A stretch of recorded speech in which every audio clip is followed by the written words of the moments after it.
Okay, finally we are live. It's Daddy P, Slap Happy Gorilla Podcast, and we are live.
Testing, testing.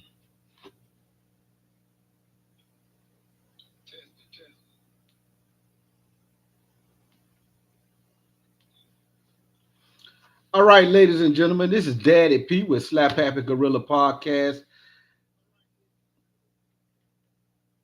Hey, I just had to get on, man, to explore a few things, man. Jaron Ennis put on a masterclass performance last night against the man Stanionis, and me myself, man, I believe the guy is the is he the truth. And he is, I would say, the future of the division, but the future is here. That unification bout, and it's not just about unifying the titles, it's about how the statement he made, how he unified, man. TKO, great performance. He did exactly what he was supposed to do. He didn't come in there to play around. And yeah, he did some things for the crowd. The little Matrix antics. That was pretty good though. But man, he still was all business as far as getting the job done, and he got it done. So, I mean, you'll have a lot of critics that will say a lot of things about how things have been going in his career, how he's been uh, like not getting the fights we want to see him get. He went to sign with Eddie Hearn and them. He get hit a lot by opponents that a lot of fans feel like he shouldn't be getting hit by, and the Chukajan, Korean Chukajan or whatever. The two fights he had with him. But look, man, this is boxing, and everything ain't gonna be you know as perfect as the fans always wanted to be. But man, look, we have a prime champion in his prime, that's performing at peak level. Now he is, especially now he unified. Um, and yeah, we could say a lot of things about his performance or whatever, but like past performance, this performance, you can't really say nothing about it. Past performance, a lot of criticism. Um, how he didn't knock out Chukajan and all of that. Look, how he got hit by Avanesian. But man, look, it's boxing, and you know, everybody's journey is not gonna be like the perfect journey. And then anyway, look, if he getting hit and still doing the things that get him to win the fight, then why are fans worried about it? And I think this guy has done phenomenal, and I think especially, to think about this. He had to wait. He had to wait out, being that Errol Spence and Terrence Crawford, had they little back and forth. He basically had to wait that out, man. He had to wait that out until they got out of the way in order to be able to do his thing. And then, people call him email champ because he got the belt, because y'all know how he got the belt. So it's like all of the criticism now is coming to a head to the point where now it is time to look at this man for what he is. And that's why it's hard, man. It's hard when you the best in a certain uh in anything you do. If you're the best, you're gonna get criticized for everything. Or if someone says that you are the best, you get enough people saying, "Oh yeah, you're the best at this," then now, you gonna always have people to try to one up you, or people that try to criticize what you do and how you do it, and then question some of the things you do. Just like we question the Eddie Hearn move, like signing with Matchroom. And I'm gonna be honest, I kind of did too, you know. Um, but I understand, man. The man was getting tired of not getting fights where he was at, and he wanted to move forward with his career. And most of my qualms with that was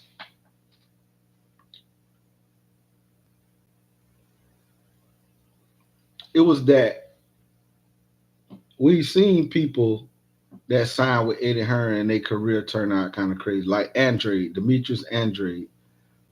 His career turned out a little uh, less than stellar. He fought, he made some money, but his career never panned out the way that a lot of fight fans wanted it to pan out. So, with that being said, we criticize. I didn't criticize. I just kind of looked at it with some skepticism. And, at times that's just how we are as fans, man, a little fickle. But, I didn't doubt the fighter. I just was skeptical as to did he make a right decision um, with this move, because Eddie Hearn is, I mean, he'll get you some fights, but they might not be the fights that you're gonna want or need for your career. And hold on one second.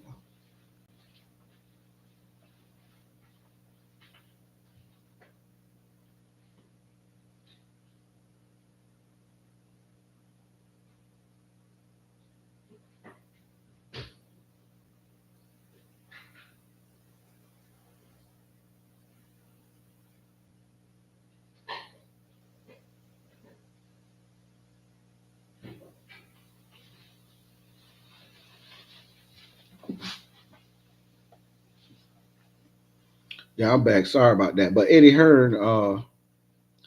Eddie Hearn being in the position that he's in, and with fighters that's just the last African American fighter that was notable that we really was looking to see how his career was gonna go.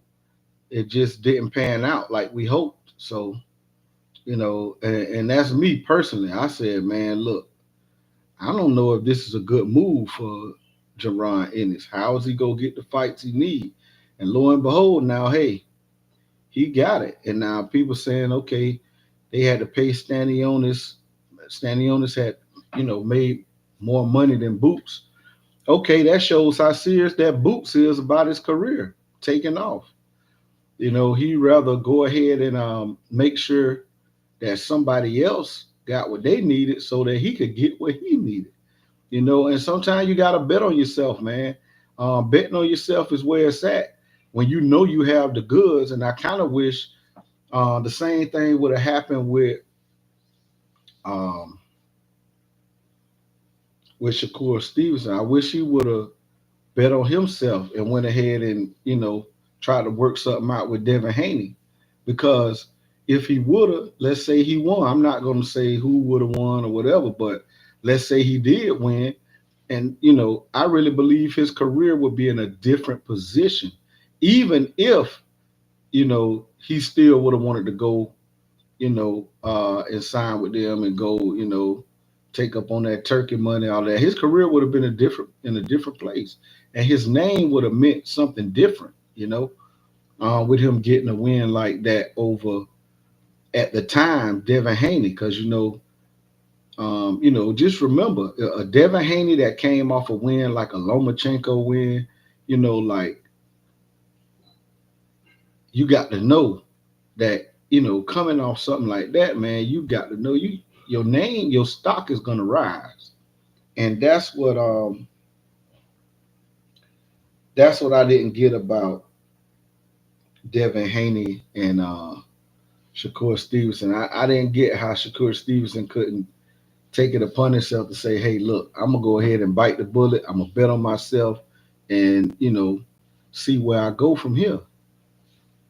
And it didn't come to fruition because he failed to bet on himself.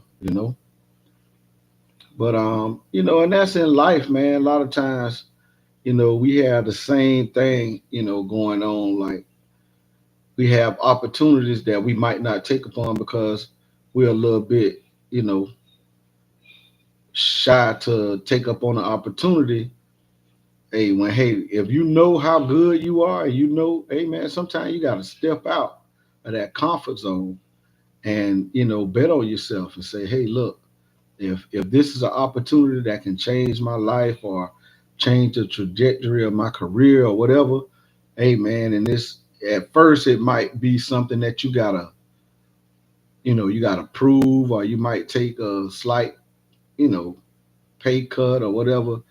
But if it's something that could turn into something more, sometime man, you got to step outside of that. Or sometime if it's you got to move from one department to another, or one position to another, and you're a little scared about what that position is. Sometimes you got to just step out on faith and do what you got to do. Um, but I don't know. I just me myself, I was just thinking about along those lines when Boots signed with Eddie Hearn, and now I'm seeing look, and then you got to give it some time as well, because just notice that we was all up in arms about the Brian Norman. Oh, he can't even secure a fight. Man, look, it was early along with their partnership, so you can't really judge things from face value at first. You gotta give it some time, and now we see what happened in time. He got the unification bout he was looking for. And now we just gotta wait and see what happens from here, because this right here is a big accomplishment for him. Even if he moves on to 54, this is still a big accomplishment to unify titles in a weight class, and then also to get that lineal, that ring. A lot of people don't, a lot of people say it don't have its significance because it's some lapse in the actual lineal, how you can go back to see the man that beat the man or whatever. But I mean, hey, that's a significant thing, man. He got the lineal and he unified. He got WBA and IBF. He got two other belts out there. But I'm gonna be honest with you. I don't know if those fights are gonna come to fruition for him when he needs them to, because you got to see he's a big kid, man. Um, he's a big kid. I think he'll probably defend his titles once or twice, and if he can't get those fights, he might go ahead and do his thing, move up. Um, because I don't know how much longer he gonna take 47. He gonna be able to make 47. People on the internet saying the man weight drain and sending all these Photoshop pictures around, but the man came in pretty decent. He came in, he weighed in lighter than Stanionis, but it just shows how hard he works at his craft. And with this particular fight, Because it's unification. He didn't have to worry about the 10 pound, IBF weight clause because he unifying title. It's not just that title on the line. But just remember, he had to make that 10 pound uh, little weight clause before this fight. On his other fights, he had to make that. So so for everybody saying that, oh, this man, and it's a testament to the type of professional he is. He was able to make the 10 pound rehydration clause. Even with his size. I just think the last few fights, that he had holding that belt, he had to make that. You know, the Karen fights, Evanesian fight. So the young man, he's a professional. He's a professional. He's serious about his craft, and I think he's gonna go a long way. And not only do I think he is, um, I did think he was the future of 147, but like I say, the future is here. But I also think that he could possibly be the future of 154. You know, because look, he's a big kid. He has skills. He's an athlete. He's very athletic, and that's what he'll have on a lot of guys is athleticism. But he has skills. He's very athletic, and man, look, he has a lot in his tool bag to pull from. You know, it'll be hard to find somebody to spar to get ready for him. How you gonna get ready for an athlete like that? You ain't got you got some athletes out there, but the size of him for that weight class, who you go fight? You know what I'm saying? I mean, that could switch on you. and his switching is a lot different from other guys that switch, namely Bud Crawford. Now, Bud Crawford, I gotta say, he's one of the best to do it. And the reason why I say that is because he's like, it comes so natural to him once he does it. Like once he switch,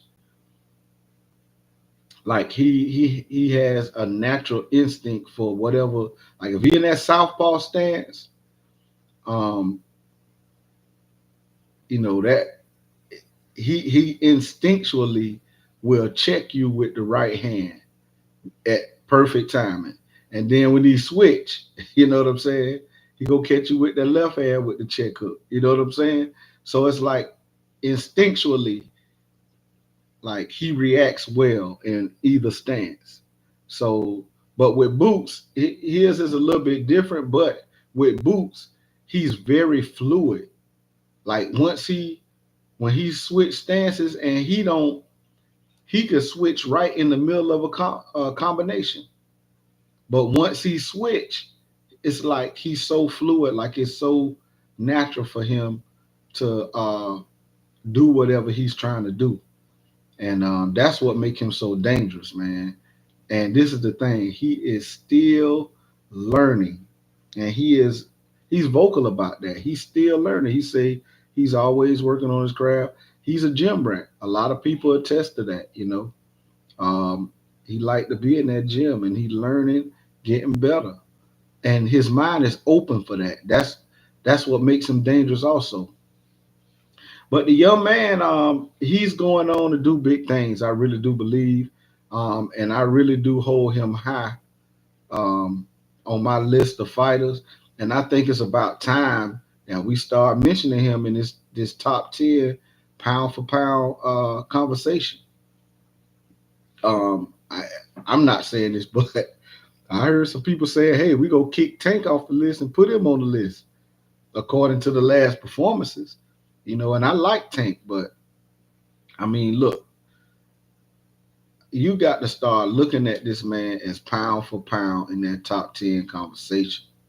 I mean, it has to be. And he's proven. What else do he need to prove for him to be put there? You know what I'm saying? And, are we going to keep raising the bar? Are we going to keep saying he got to do this? Oh, well, now he got to do this. Well, Stanionis ain't nobody. He had 16 fights. Well, before the fight, people were saying that Stanionis was the truth. You know what I'm saying? That Stanionis was number two in the division. You know what I'm saying? So, I mean, somewhere you got the buck has to stop and you have to say, okay, where are we going to put him in this top 10? That's all I'm saying. I'm not saying, oh, he number one, he number. I'm just saying he needs to be put in that conversation. It's now time for us to start discussing, you know, Jaron Boots in his top 10 pound for pound list, you know. Um, and this coming from a Terrence Crawford fan, the people, I don't know why people think you can't be a fan of one person and not a fan of the other. And my stance on that is I'm a Terrence Crawford fan. And I know that Terrence Crawford is on the tail end of his career. You know what I'm saying? And, you know, that welterweight division, yeah, he ran it. You know what I'm saying? He did what he had to do. Errol Spence too. And I think that Jaron Boots Ennis is cut from the same cloth as these guys. I'm talking about like Errol Spence and Terrence Crawford. He's cut from that same cloth. He ready to mix it up. He is so gifted that he is ready to show the world that he is the top of the division. And that was the stance of Errol Spence. That was the stance of Terrence Crawford. You know what I'm saying? I really believe he cut from that cloth. But now those guys have moved on with their career. Like Terrence Crawford moved up. He got a title at 54. Supposed to fight Canelo later on this year. Spence, I'm not sure what's going on with his career, but he's moved on from welterweight. He's made that clear. So if he fights again, I'm pretty sure it's not going to be at welterweight. He was vocal about it being hard for him to make that weight. So these guys moving on, but I was saying I'm on record saying this on this channel that Boots Ennis is the future of the 147-pound division. But now, like I say, the future is here. it's present time now. And he is the run of the roost now. Especially he's the only unified champion in the division and he holds that lineal. So now what? He's the top of the division and he should be put in pound for pound top 10. Um, Another point I was thinking about making um, when I was thinking about going live and doing this, but I can't remember. But yeah, I really think that, like I said, he cut from that cloth from those guys, those top guys that were ready to mix it up and do their thing with anybody. Like people were saying, oh, Errol Spence scared to fight Crawford or Crawford. Nah, man, them boys wasn't scared to fight each other. You know what I'm saying? Them guys was the top of the division. How they scared to fight each other? It just, there's so much politics and business involved in boxing nowadays that, everything have to be aligned, for some of these fights to happen. Because you got to think about people have to put up money for these fights to happen. Like they just not happening. You know what I'm saying? And both these guys were used to making, a little above what they were probably supposed to be making. Errol Spence on the side of PBC, but PBC had, started grooming him for that, which I could say about him. Terrence Crawford, Bob Arum had been doing some things to market him, but more so he put him in positions like at 140. And I'm a fan of Crawford, so Crawford fans don't kill me for this, but I'm just being real. At 140, Bob Arum put Terrence Crawford in the position to become undisputed. You know what I'm saying? And Top Rank had those belts to where, they could put who they wanted to in position for championship fights. You know what I'm saying? So it happened like that. He was in the right place, right time. And I think Bob Arum thought that would make him a little more marketable. But still, you got to put better competition in front of the man. You know what I'm saying? And that was the downfall with it. But, with them moving towards ESPN, he was able to offer Terrence, better guarantees to make stuff happen, because he wanted to build that relationship with ESPN. he was willing to offer Terrence that more money. That's what he talk about. Like he could have built a mansion in Beverly Hills. Yeah, probably. But you still needed Crawford to build that relationship with ESPN. See, he not telling you that. He just telling you, the part about Crawford where, oh yeah, the money I spent. Yeah, that's true. That's probably true.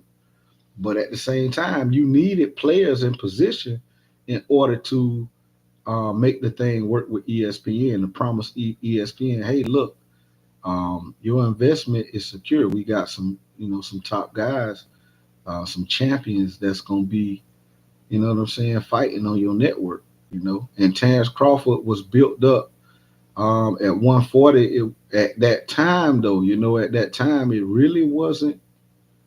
I mean, who was there? You know what I'm saying? Danny Garcia had to moved up, and that kind of made way for Crawford.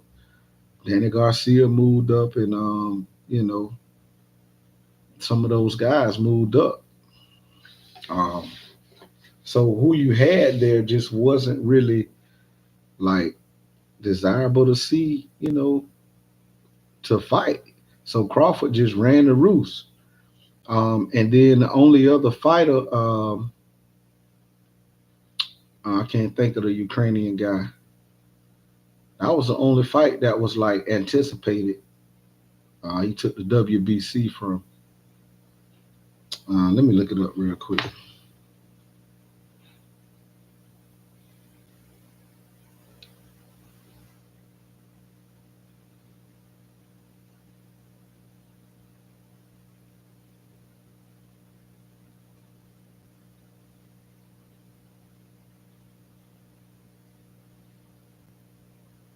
Yeah, because I don't want to just be talking. Victor Postal, that's right. Victor Postal, yeah, at WBC. He had the WBO, so then he took the WBC from. That's how he first unified, taken from Victor Postal. Now people always take a dump on Victor Postal, man, but y'all act like y'all do not remember that Victor Postal was the same guy that Danny Garcia kind of avoided. You know what I'm saying? And um, he was paid step aside money. See, PBC paid Victor Postal step aside money so that Danny Garcia could fight. I think it was when he fought Lamont Peterson because they wanted to fight at a catch weight. You know, they fought at a catch weight. They ain't fight at 47, but they ain't fight at 40 either. And he was trying to get ready for the transition to move up to 47 because basically Danny Garcia did, and he had a good run at 140. And he basically felt like, man, look, I'm ready to move up. But I guess he wanted to keep his hand on that belt instead of relinquishing the belt. He didn't know whether he was going to make that move or not. I guess he wanted to see how he felt, you know, higher in weight, going up higher than 140. So he fought like I can't remember 143 something like that, 44 I can't remember, but um he fought Lamont Peterson. They paid Victor Postal step aside money on his behalf so that he could do that. And a lot of people felt like he was avoiding Victor Postal. So Victor Postal was kind of like, I don't know if you want to say a dark horse or the booger man or whatever you want to call it, but people ain't want to fight him, you know. But by the time Terrence had came along, he got that belt. He had that WBC belt, so Terrence had to fight him. So I don't know how many of y'all remember, but that was an anticipated fight, and it was supposed to be like at the time the hardest test of Terrence Crawford at that time. You know what I'm saying? At that time, that was the hardest test that Terrence Crawford had been faced with was Victor Postal. And he passed it with flying colors, dropped him twice. He ain't knock him out, but he kind of fought a cautious fight.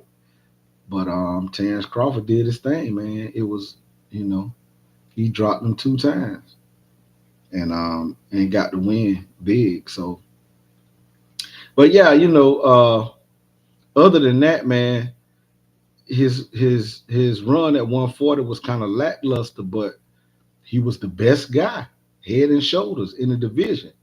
So then when he moved up to 147, yeah, people was, taking a dump on his resume, but Top Rank is one thing. Top Rank didn't have the people for him to showcase his real talent against. But they had the belts over there, so they could maneuver how they wanted to maneuver. You know what I'm saying? They had opportunity, and Barbarian, honestly, man, did him a solid, man. He really did. He was trying to market him, but Barbarian don't really know how to market black fighters. Like he have a stutter step when it comes to him. Like, how to get there, how to maximize um their potential in the market. You know what I'm saying? He just know how to do business, how he always do business. So but he did, what he felt like he could do, but it just wasn't enough to put Terrence where he needed to be as far as eyes being put on his fights and him being like a top guy in the market. You know what I'm saying? Because even when he fought Errol Spence, only diehard fans knew, you know what I'm saying, who he was. But to be honest, man, a lot of these fighters, man, boxing ain't like it was. You know what I'm saying? Um, just trickling down the lines, it just, the game has changed so much. Floyd Mayweather, man, he hit the market at the right time. He did the right thing. He made the right decisions at the right time. And then, like, time was on his side. I say it like that.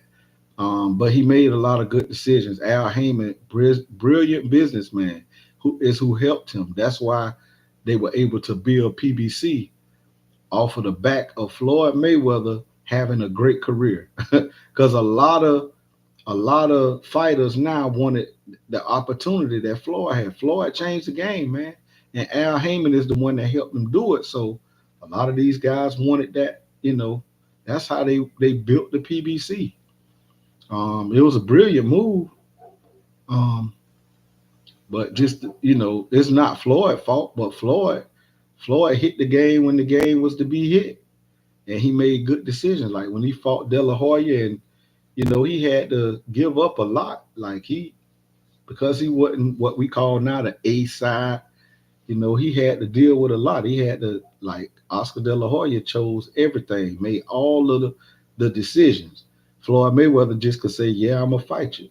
You know what I'm saying, and show up and show out.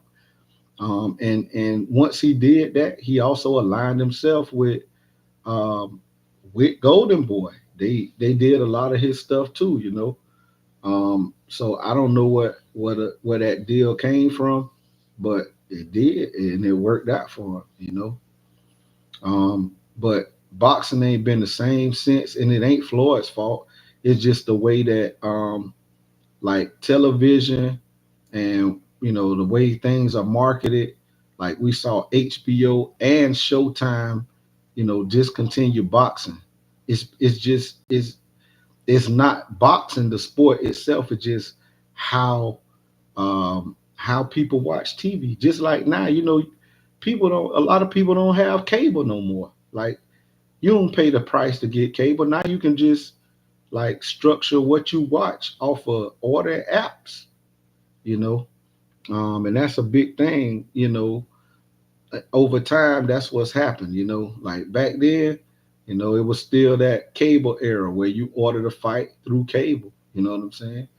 And Floyd Mayweather hit it right when he needed to, and he ran off with a big bag too.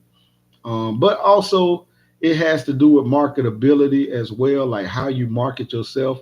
Floyd also marketed himself well, so that's that has a lot to do with it. You can't just, I mean, but then you also, some people have it, some people don't.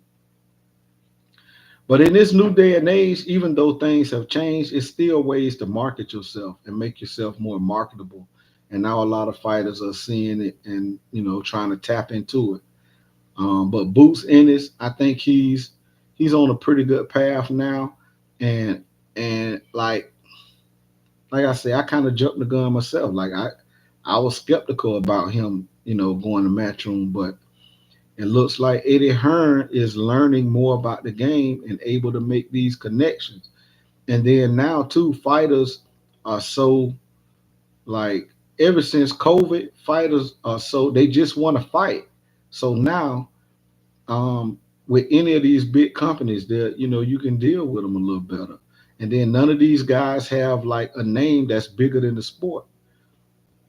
Like you had Mayweather Pacquiao. Both of these guys' names are like basically bigger than the sport. So that's why you had the negotiation thing with because now you got one guy that signed with a network and with a promoter or whatever or with a manager whatever. Um, but when your name ain't don't hold as much weight, it's easier to make these fights. Like people say, oh, PBC and Top Rank wasn't working. Yes, they was. Terrence Crawford fought some PBC fighters, but they wasn't fight at 140. But they wasn't fighters who name really held weight because when your name don't really like hold weight like that, it's easy to make it's easier. I say that it's easier to make a deal go through because now you a fighter that you know your name don't garner no $10 million. You know what I'm saying? So you can't ask for that. And sometimes you'll be happy just with what they offer you, and you just want to fight. You know what I'm saying? So it's easier to make a deal go through like that. And I think that because just like Stanionis and Boots, they're still fighters that they've been starved, man. They was in that, they came through COVID, and Boots was kind of vocal about this before the fight, different interviews and little platforms that he was on with the shows and stuff to promote the fight. He was vocal about. I think I seen him on Sean Porter, like Porterway podcast, talking about going through the time when he wasn't fighting as much, because he was fighting a lot at one time. Like he was fighting a lot, but then COVID, and then other things started happening after COVID that with who he was with, and he couldn't really get fights like he was. And Stanionis too.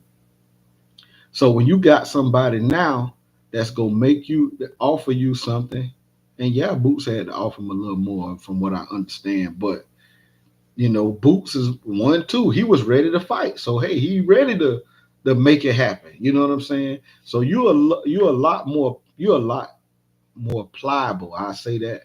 You know, like just imagine if these guys had big names like Mayweather and Pacquiao. We probably still wouldn't get the fight. We'll be still, on YouTube and different platforms talking about their negotiations or something, you know. But because they names not like that right now, you don't really got them like that. Tank and Canelo. I mean, who else, demand a certain amount of money, you see where Shakur Stevenson, he's one of the best fighters to do it right now in his weight class. But he's saying that Turkey ain't offering him the money for the fight that he promised him, the amount of money he promised him for the little fight with, I guess, Zepeda. So I guess, it sounds like that's gonna go awry, you know. I don't really care about that fight anyway. I'm be honest with you, man. That's a foregone conclusion. I think you should stop. Why is a champion chasing around somebody that's supposed to be a mandatory? I ain't never understand that. But anyway, just making the point that these guys, they name, you ain't got a lot of guys whose name like that right now. That you basically gotta, they were happy to see that turkey money. That's why they going over there trying to get it, But now it look like that's even sounding crazy. But it is what it is, man. But I ain't gonna keep drawing it out. I ain't got nobody on here. Um, but I just want to say my piece. But I ain't got nobody, so I ain't gonna drag it out. I got a few things I need to do anyway, to prepare for the week. So I appreciate people that are here in the chat. I wish whoever's here now go ahead and introduce yourself. Like I said, it's Daddy P, uh, Slap Happy Gorilla Podcast. Hey, y'all start hollering at your boy. I want to start doing lives, man. I don't want to step on nobody's toes though. The people who I watch, they go live certain days and times. I try not to go live, but today was a day when a lot of people took off. They say they was, but I see where once I started trying to get on live, I started seeing some of them popping up. But yeah, man, it's Daddy P, man. Y'all look out for the content. Subscribe to the channel. Hit that like button for me if you come in and go out. But yeah, when y'all see me, man, check me out. I got good content. I need to be more consistent with my content. That's what I'm trying to do by establishing a live, and I want to establish a time, but I want to see, I kind of want to test the temperature, like where people at and what's a good day for me to do it. But hey, the day was, to me was good a day as any, so that's why I chose to come on. But hey, y'all look out for my content, Daddy P, Slap Happy Gorilla Podcast. Y'all holler at your boy. I'm out of there.